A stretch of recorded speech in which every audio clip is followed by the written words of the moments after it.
విలక్షణ నటుడు కోటా శ్రీనివాసరావు తుది శ్వాస విడిచారు. అనారోగ్య కారణంగా ఈరోజు తెల్లవారుజామున కన్నుమూశారు. వందలాది సినిమాల్లో నటించి తెలుగు ప్రేక్షకుల గుండెల్లో చెరగని ముద్ర వేశారు కోటా శ్రీనివాసరావు. ఇక ఫిలిం నగర్లోని ఆయన నివాసంలో కన్నుమూశారు. ప్రస్తుతం ఆయన వయసు 83 సంవత్సరాలు.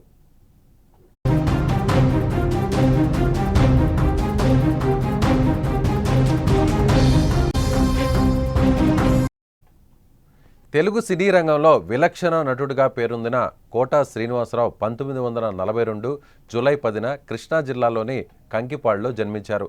1968లో ఆమె రుక్మిణి అనేటువంటి మహిళను వివాహం చేసుకున్నారు. ఆయనకు 2 కుమార్తెలు, 1 కుమారుడు సంతానంగా ఉన్నారు. కొడుకు కోటా ప్రసాద్ 2010 జూన్ 21న కన్నుమూశారు. రోడ్డు ప్రమాదంలో ఆయన మృతి చెందారు. 4 దశాబ్దాల పాటు తెలుగు తెరను ఏలిన ఆయన 750కి పైగా సినిమాల్లో నటించారు కోటా శ్రీనివాసరావు.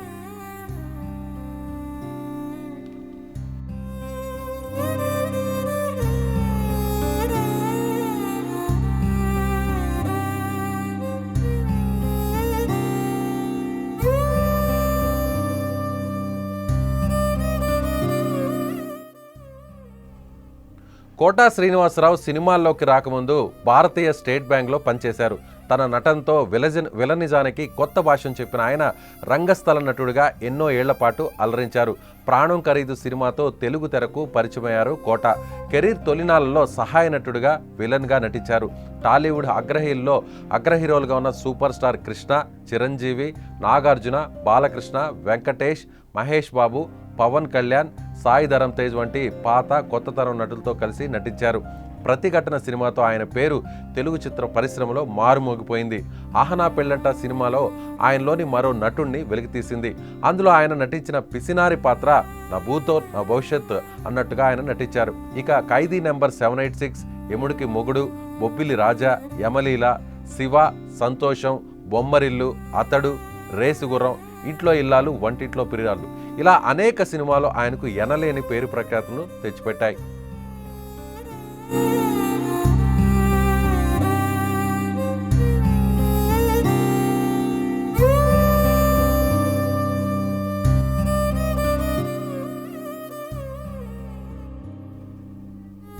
మరోపక్క బ్రహ్మానందం మరణ వార్త వినగానే సినిమా, రాజకీయ ప్రముఖులు ఆయన్ను కడసారి చూసేందుకు బయలుదేరారు. బ్రహ్మానందం కూడా కోటా శ్రీనివాసరావు భౌతికాయాన్ని చూసి ఆయన కన్నీటి పర్యంతమయ్యారు. అదేవిధంగా చాలామంది ప్రముఖులు, సినీ ప్రముఖులు ఆయన నివాసంలోకి వెళ్ళి కోటాకు నివాళులర్పించారు. ఆయనతో ఉన్న అనుబంధాన్ని గుర్తు చేసుకొని కన్నీరు పెట్టుకున్నారు. నటన ఉన్నంతకాలం ఆయన ఉంటారని కోటా శ్రీనివాసరావు నటరాజ పుత్రులు అన్నారు. ఏ విషయాన్నైనా నిర్మోహమాటంగా మాట్లాడే వ్యక్తిని, దాదాపు 4 దశాబ్దాల పాటు కలిసి పనిచేశామని బ్రహ్మానందం ఈ సందర్భంగా చెప్పుకొచ్చారు.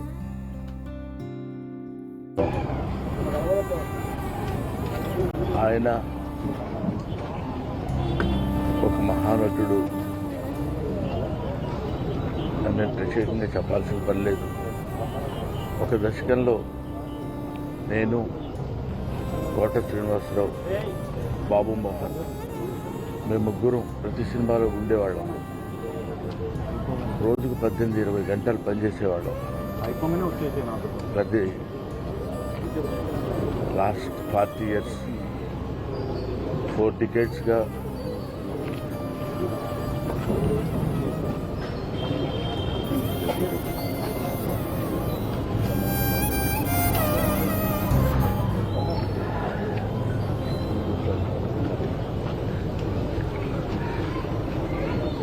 అరే ఒరే అనుకుంటూ కలిసి ఉన్నాం. వాళ్ళ కోట లేడు అంటే నమ్మలేకపోతుంది. నటన ఉన్నంత కాలం కోట ఉంటాడు. వాడుకు నటరాజపోతుంది. మహానుభావుడు. ఏ విషయాన్నైనా నిర్మోహాటంగా మాట్లాడే వ్యక్తి.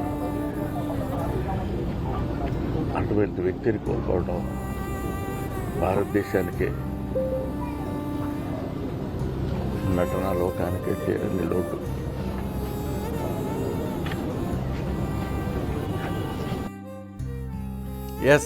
బ్రహ్మానందం ఎమోషనల్ అయ్యారు.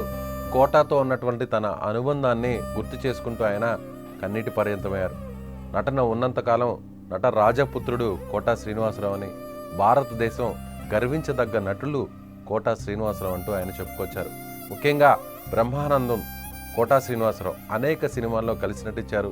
వీరిద్దరి త్రయానికి కూడా ఒక మంచి పేరు, ప్రఖ్యాతులు కూడా వచ్చిన పరిస్థితి. అనేక సినిమాల్లో ఇద్దరు కాంబినేషన్కి వచ్చినటువంటి పేరు అంతా ఇంత కాదు. సో ఇవాళ ఉదయాన్నే చనిపోయిన విషయాన్ని తెలుసుకున్న వెంటనే నేరుగా హాస్య నటుడు బ్రహ్మానందం ఆయన నివాసానికి చేరుకొని కోటా శ్రీనివాసరావు భౌతికాయానికి నివాళులర్పించారు. అనేక మంది ప్రముఖులు కోటా శ్రీనివాసరావు విలక్షణ నటుడిగా, విలన్గా, ఒక మంచి నటుడిగా, కమేడియన్గా ఇలా ప్రతి రోల్లోనూ కనిపించారు కోటా శ్రీనివాసరావు. తెలుగు సినిమాల్లోనే కాకుండా హిందీ, తమిళ్, మలయాళం, కన్నడ ఇలా అనేక భాషల్లో ఇప్పటి వరకు దాదాపుగా 750కి పైగా సినిమాల్లో నటించారు కోటా శ్రీనివాసరావు. మరోవైపు సినీ రంగంలోనే అతి కీలకమైన ముఖ్యమైన ప్రధాన తారాగణంతో కలిసి నటించారు. స్టార్ హీరోలతో, నాటి స్టార్ హీరోలు, నేటి యువతరం హీరోలతో కూడా కలిసి నటించారు కోటా శ్రీనివాసరావు. ముఖ్యంగా మెగాస్టార్ చిరంజీవి కూడా కోటా శ్రీనివాసరావు మృతి పట్ల ఆయన సంతాపాన్ని తెలియజేశారు, ట్వీట్ చేశారు. లెజెండరీ యాక్టర్, బహుముఖ ప్రజ్ఞాశాలి శ్రీ కోటా శ్రీనివాస్ గారు ఇక లేరు అనే వార్త ఎంతో కలిచివేసింది. ప్రాణం ఖరీదు చిత్రంతో ఆయన నేను ఒకేసారి సినీ కెరీర్ను ప్రారంభించాము. ఆ తరువాత 100ల కొద్ది సినిమాల్లో ఎన్నెన్నో విభిన్నమైన పాత్రల్లో నటించి ప్రతి పాత్రనికి తన విలక్షణ ప్రత్యేక శైలితో అలరించి తెలుగు ప్రేక్షకుల గుండెల్లో చిరస్థాయిగా నిలిచిపోయారంటూ కోటా శ్రీనివాసరావు గురించి మెగాస్టార్ చెప్పుకొచ్చారు. కామెడీ విలన్ అయినా సరే, సీరియస్ విలన్ అయినా సరే, సపోర్టింగ్ క్యారెక్టర్ అయినా ఆయన పోషించిన ప్రతి పాత్ర ఆయన మాత్రమే చేయగలడు అన్నంత గొప్పగా నటించారు. రీసెంట్గా ఆయన కుటుంబంలో జరిగిన వ్యక్తిగత విషాదం ఆయన్ని మానసికంగా ఎంతగానో కొంగదీసింది అంటూ చిరంజీవి చెప్పుకొచ్చారు. శ్రీ కోటా శ్రీనివాసరావు లాంటి నటుడు లేని లోటు చిత్ర పరిశ్రమకు, సినీ ప్రేమికులకు ఎన్నటికీ తీరనిది. ఆయన ఆత్మకు శాంతి చేకూరాలని ప్రార్థిస్తూ ఆయన కుటుంబ సభ్యులకు, శ్రేయభిలాషులకు, అభిమానులకు నా ప్రగాఢ సంతాపం తెలియజేస్తున్నానంటూ మెగాస్టార్ చిరంజీవి ట్వీట్ చేశారు. ముఖ్యంగా చిరంజీవి అదేవిధంగా కోటా శ్రీనివాసరావు ఇద్దరు కూడా 1978లో ప్రాణం ఖరీదు సినిమాతో ఇద్దరు కూడా సినీ రంగంలోకి సినింగేట్రం చేశారు, సినిమా రంగంలోకి ప్రవేశించారు. ఇద్దరు ఒకే సినిమాతో ఇద్దరు లెజెండరీ లీడర్స్గా నిలబడ్డారు. సినీ రంగంలోనే నెంబర్ 1 స్థాయికి మెగాస్టార్ చిరంజీవి చేరుకుంటే, అదే స్థాయిలో విలక్షణ నటుడిగా, తెలుగు సినీ రంగం గర్వపడే నటుడిగా పేరు తెచ్చుకున్నారు కోటా శ్రీనివాసరావు. ముఖ్యంగా చిరంజీవి, కోటా శ్రీనివాసరావు అనేక సినిమాల్లో కలిసి నటించారు. ప్రాణం ఖరీదుతో ప్రారంభిస్తే ముఠా మేస్త్రి, big boss, Stuartpuram police station, ఖైదీ నంబర్ 786, యముడికి మొగుడు, మెకానిక్ అల్లుడు, ముగ్గురు మునగాళ్ళు, బావగారు బాగున్నారా, రౌడీ అల్లుడు, అన్నయ్య ఇలా అనేక సినిమాల్లో ఈ ఇద్దరి కాంబినేషన్, అటు హీరోగా మెగాస్టార్, అటు విలన్గా క్యారెక్టర్ రోల్లో కమెడియన్ విలన్గా అనేక సినిమాల్లో కనిపించారు కోటా శ్రీనివాసరావు. చిరంజీవితో పాటుగా అదే స్థాయిలో పేరు ప్రఖ్యాతులు సంపాదించారు కోటా శ్రీనివాసరావు. ఒకనాటి విలక్షణ నటుల్లో చెప్పుకునే ఎస్వి రంగారావు గారు, సత్యనారాయణ గారు, ఆ తర్వాత కోటా శ్రీనివాసరావు గారు, వీళ్ళు ముగ్గురు ఏ క్యారెక్టర్ అయినా సరే, అది విలన్ క్యారెక్టర్ అయినా సరే, ఒక క్యారెక్టర్ సపోర్టింగ్ క్యారెక్టర్ అయినా సరే, ఒక కమేడియన్ విలన్ అయినా సరే, అది ఏ క్యారెక్టర్ అయినా, అది తాత క్యారెక్టర్ కావచ్చు, తండ్రి క్యారెక్టర్ కావచ్చు, మామ క్యారెక్టర్ కావచ్చు, అన్న క్యారెక్టర్ కావచ్చు, విలన్ క్యారెక్టర్ కావచ్చు, ఇలా ఏ క్యారెక్టర్ అయినా సరే అవలీలుగా నటించి ఆ క్యారెక్టర్కే వన్నె తెచ్చిన నటులు కోటా శ్రీనివాసరావు. సో కోటా శ్రీనివాసరావు డైలాగ్స్ కూడా, ఆయన చెప్పే డైలాగ్ డెలివరీ కూడా ప్రత్యేక గుర్తింపు తెచ్చింది ఆయనకు. తెలుగు భాషతో పాటు అనేక భాషల్లో కూడా ఆయన నటించారు. గత కొన్ని సంవత్సరాల కిందట ఆయన కుమారుడు రోడ్ యాక్సిడెంట్లో చనిపోయారు. అప్పటి నుంచి కోట అంత యాక్టివ్గా సినిమాల్లో కూడా నటించలేదు. కొంతకాలం సినీ రంగానికి సినిమాల్లో నటించడానికి దూరంగా ఉన్నారు. ఆ తర్వాత కొద్ది సినిమాల్లో కనిపించారు, నటించారు. అయినా కూడా ఏమాత్రం వన్నె తగ్గకుండా నటించారు. ఆయన వయసు మీద పడుతున్నా కూడా నటించారు కోటా శ్రీనివాసరావు. సో సినిమాకి సంబంధించి సినిమా రంగం, తెలుగు సినిమా రంగం ఉంటే ఆ పుస్తకంలో కోటా శ్రీనివాసరావుకు ఒక పేజీ అనేది, ప్రత్యేక పేజీ ఉంటుంది. 750కు పైగా సినిమాల్లో నటించారు. దాదాపు 8 నంది అవార్డులు వచ్చాయి. ఒక పద్మశ్రీ అవార్డు కూడా కోటాకు వచ్చింది. సైమా అవార్డ్స్, ఫిలింఫేర్ అవార్డ్స్, ఇలా లెక్కలేనన్ని అవార్డ్స్ ఆయన సొంతం చేసుకున్నారు. అన్నిటికంటే, అవార్డుల కంటే కూడా తెలుగు ప్రేక్షకుల గుండెల్లో ఒక ప్రత్యేక స్థానాన్ని సంపాదించారు కోటా శ్రీనివాసరావు. కేవలం నటుడుగానే కాకుండా రాజకీయ నాయకుడిగా, ప్రజాప్రతినిధిగా కూడా కోటా శ్రీనివాసరావు సేవలు అందించారు. విజయవాడ వెస్ట్ నియోజకవర్గానికి ఆయన 1999 నుంచి 2004 వరకు బీజేపీ ఎమ్మెల్యేగా కూడా ఆయన పనిచేశారు. ప్రస్తుతం కోటా శ్రీనివాసరావుకు సంబంధించినటువంటి ఆయన వీడియోస్లో ఒక వీడియో, ఆయన మాట్లాడుతున్నటువంటి స్క్రీన్ మీద మనకు కనిపిస్తున్నటువంటి వీడియో ఉంది. అలాగే కోటా శ్రీనివాసరావు గారికి సంబంధించిన చివరి వీడియో, బ్లాక్ షర్ట్ వేసుకుని కూర్చో ఉన్నారు. అక్కడ రైటర్ జొన్న విత్తల ఆయన గురించి మాట్లాడుతూ, ఆయన్ని కీర్తిస్తూ, పొగుడుతూ కొన్ని పద్యాలను కూడా అక్కడ ఆయన వినిపిస్తున్నటువంటి ఆ దృశ్యాలు కూడా అక్కడ కనిపిస్తున్నాయి.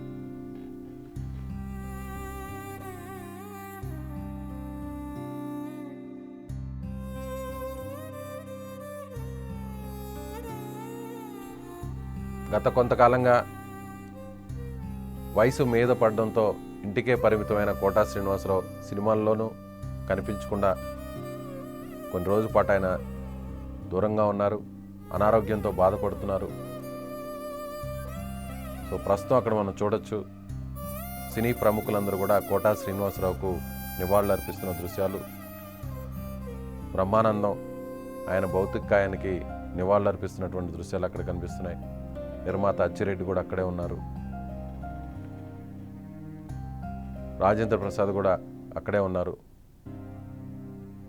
హాస్య నటులు, ముఖ్యంగా పేరు ప్రఖ్యాతులు తెచ్చిన మన తెలుగు సినీ రంగానికి దేశవ్యాప్తంగా, ప్రపంచవ్యాప్తంగా కూడా ప్రేక్షకుల గుండెల్లో, తెలుగువారు ఎక్కడున్నా కూడా వారి గుండెల్లో నిలిచిపోయే వ్యక్తుల్లో, కమెడియన్స్లో, కమెడియన్ విలన్స్లో రాజేంద్ర ప్రసాద్ కమెడియన్ హీరోగా, కమెడియన్గా బ్రహ్మానందం, అక్కడ చనిపోయి ఉన్న కోటా శ్రీనివాసరావు కూడా ఒకరు. సో ఆ ముగ్గురు కూడా ఒకే ఫ్రేమ్లో కనిపిస్తున్నారు. అందులో ఒకరు కోటా శ్రీనివాసరావు ప్రాణాలు విడిచి ఉంటే, మిగిలిన ఇద్దరు కూడా ఆయన భౌతికాయానికి నివాళులు అర్పిస్తున్నటువంటి దృశ్యాలు అక్కడ మనకు కనిపిస్తున్నాయి. వెంటనే సురేష్ బాబు కూడా అక్కడ చేరుకున్నారు, నిర్మాత. ఎస్, తెలుగు సినీ ప్రముఖులందరూ కూడా ఒక్కొక్కరుగా నేరుగా కోటా నివాసానికి చేరుకుంటున్నారు. కోటా శ్రీనివాసరావుకు నివాళులు అర్పిస్తూ ఆయనతో ఉన్నటువంటి అనుబంధాన్ని అందరూ కూడా నెమరు వేసుకుంటున్నారు. అందరూ కూడా కోటా శ్రీనివాసరావు యొక్క గొప్పతనాన్ని, ఏ విషయాన్నైనా సరే, బ్రహ్మానందం గారు కూడా ఇదే విషయాన్ని చెప్పారు, ఏ విషయాన్నైనా సరే కుండ బద్దలు కొట్టినట్టు నిర్మోహమాటంగా మాట్లాడతారు. చాలా ఓపెన్ మైండ్తో ఉంటారు.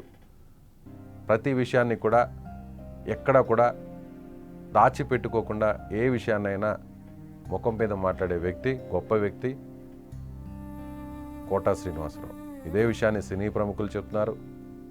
కోటా శ్రీనివాసరావు ఆయన డైలాగ్ డెలివరీ, ఆయన యాక్టింగ్, ఆహనా పెళ్ళంటలో పిసినారితనంగా ఉండేటువంటి ఒక వ్యక్తి క్యారెక్టర్ చేసిన క్యారెక్టర్ ఇప్పటికీ సోషల్ మీడియాలో మనం చూస్తూ ఉంటాం, మీమ్స్ చూస్తుంటాం.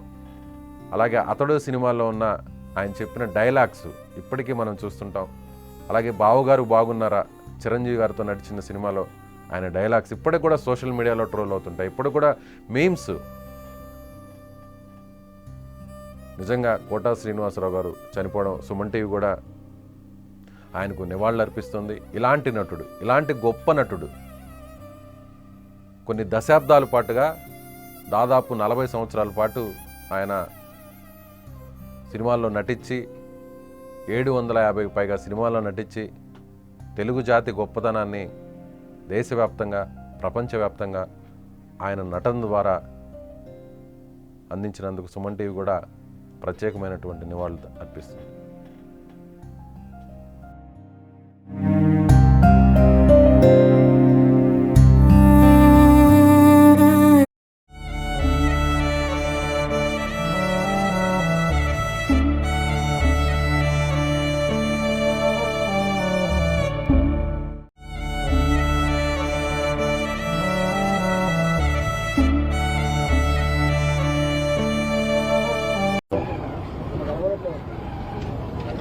ఆయన ఒక మహానటుడు అని నేను ప్రత్యేకంగా చెప్పాల్సిన పని లేదు. ఒక దశకంలో నేను, కోట శ్రీనివాసరావు, బాబు మోహన్ మేము ముగ్గురం ప్రతి సినిమాలో ఉండేవాళ్ళం. రోజుకు 18-20 గంటలు పనిచేసేవాళ్ళం. ప్రతి లాస్ట్ 40 years 4 decadesగా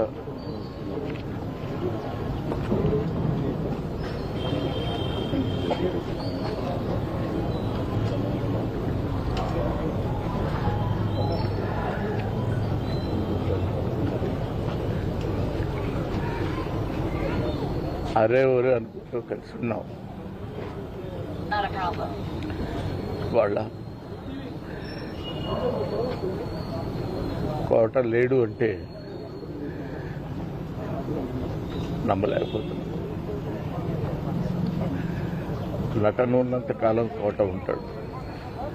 వాడుకు నటరాజు కూతురు, మహానుభావుడు, ఏ విషయాన్నైనా నిర్మోహాటంగా మాట్లాడే వ్యక్తి. అటువంటి వ్యక్తిని కోల్పోవడం భారతదేశానికే, నటనా లోకానికే తీరని లోటు.